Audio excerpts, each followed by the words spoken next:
সালামু আলাইকুম দর্শক, আশা করি ইনশাল্লাহ আপনারা সবাই ভালো আছেন। তো আপনাদের দোয়া ইনশাল্লাহ আমিও ভালো আছি। তো আবারও সেই ঐতিহ্য বাংলা গ্রামে আমি একটি ষাঁড় গরুর ভিডিও নিয়ে আপনাদের মাঝে হাজির হলাম।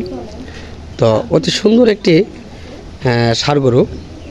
তো গ্রামে এত সুন্দর গরুগুলি খুব কম সচরাচর দেখা যায়, তবে আমরা দেখতেছি এখানে একটা মোটামুটি বড় র্যাঙ্কের গরু রয়েছে। তো এই গরুটি লালন পালন যিনি করেছেন তাদের সঙ্গে কথা বলবো। তো যদি আপনাদের এই ধরনের বড় গরুগুলি কালেকশন করতে চান, অবশ্যই স্ক্রিনে দেওয়া নাম্বার থাকবে, যোগাযোগ করবেন।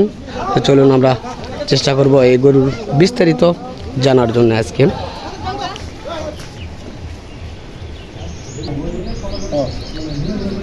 চাচা আসসালামু আলাইকুম, কেমন আছেন? আলহামদুলিল্লাহ।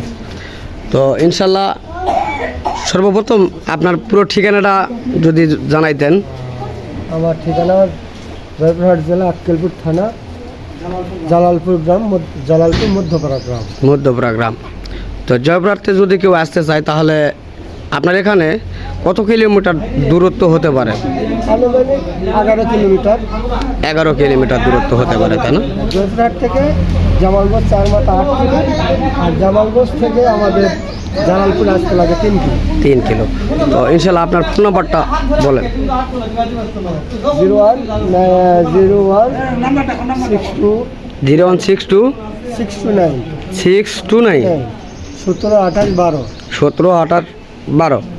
তো দর্শক, এই নাম্বারটি স্ক্রিনের সামনে দেওয়া থাকবে, অবশ্যই আপনারা যোগাযোগ করবেন এই ষাঁড়টি ক্রয় করার জন্য। তো এই ষাঁড়টি সম্পর্কে এখন ধারণা নেওয়ার চেষ্টা করব। তো চাচা, আপনার এই ষাঁড়টির মূলত ওজন কীরকম হতে পারে, আপনার কি ধারণা রয়েছে? ওজন হবে 7 থেকে 8 মণ। 7 থেকে 8 মণ ওজন হবে, তাই না? তো দর্শক, 7 থেকে 8 মণ ওজন হতে পারে। তো এটা যদি অন্য কোনো খামারে থাকতো তাহলে এই গরুর গেটআপটা আরও সুন্দর হইতো। কারণ আপনারা দেখেন এই গরুর পাটি কত মোটা, আপনাদের দেখানোর চেষ্টা করি। গরুর পাগুলি দেখেন কত মোটা মোটা গরুগুলি পা।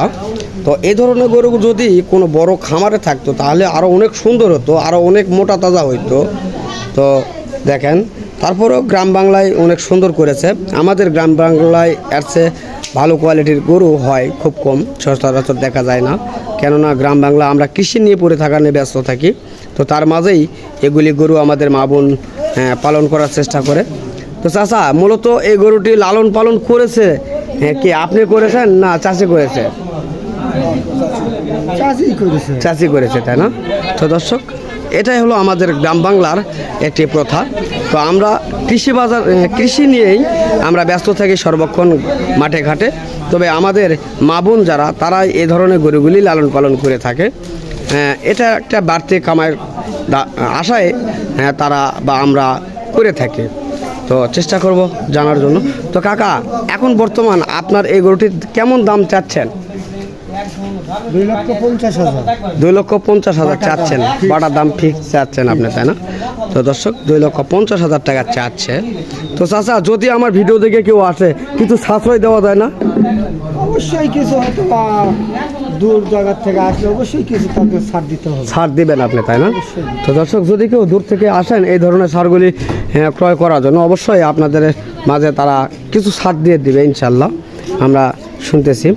তো যদি কেউ আসেন তাহলে হয়তো বা আপনারা অবশ্যই পাবেন এই ধরনের বিস্তারিত ষাঁড়গুলির। তো এটা বয়স হয়েছে কি কাকা? বয়স 2 দাঁত। 2 দাঁত বয়স হয়েছে, তাই না? তো এটা কতদিন আপনি লালন পালন করেছেন বাসায়? 3 বছর। 3 বছর লালন পালন করেছে, মানে ছোট বাচ্চা আপনার বাসায় ছিল? ছোট বাচ্চা। তো এটা হলো বাচ্চা। আমাদের গ্রামে নিজের পোষা নিজের গাভীর থেকে এটা হয়েছে, তাই না? নিজের গাভীর থেকে এই বাছুরটি হয়েছে। সেই গাভীরটি দীর্ঘ 3 বছর লালন পালন করার পরে এই ষাঁড়টি হয়েছে ইনশাল্লাহ। তো দেখেন, এটা এই গ্রামের সবচেয়ে বড় ষাঁড়, এই কারণে অনেক দর্শকই এসেছে এই ষাঁড়টি দেখার জন্য। এবং এই যে দেখেন ছোট একটা বাচ্চা রয়েছে, বাচ্চাটি দেখেন গা লাড়তেছে। আমরা জানবো, বাবু এই বড় ষাঁড়টি দেখে কেমন লাগতেছে? খুব ভালো লাগতেছে। তো এই গ্রামের মধ্যে এর চেয়ে বড় কি গরু রয়েছে? এর চেয়ে বড় গরু নাই, তাই না? এটাই সবচেয়ে বড়। তো এই কারণে খুব সুন্দর লাগতেছে আপনাকে, তাই না? তো দর্শক, দেখেন ছোট বাচ্চাও বলতেছে অনেক সুন্দর লাগতেছে, কেননা আসলে গ্রামের মধ্যে এই ধরনের বড় গরুগুলি খুব সচরাচর কম দেখা যায়।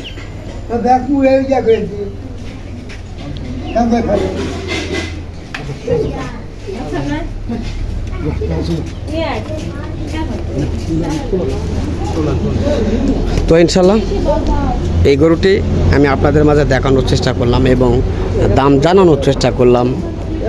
যদি কোনো লোক বা কোনো ভাই যদি নিতে চান অবশ্যই ফোন নম্বরে যোগাযোগ করবেন, তাহলে হয়তো বা এই গরুগুলি আপনাদের মাঝে কাকারা ইনশাল্লাহ তুলে দিবে, যদি দাম ইনশাল্লাহ হয়ে থাকে।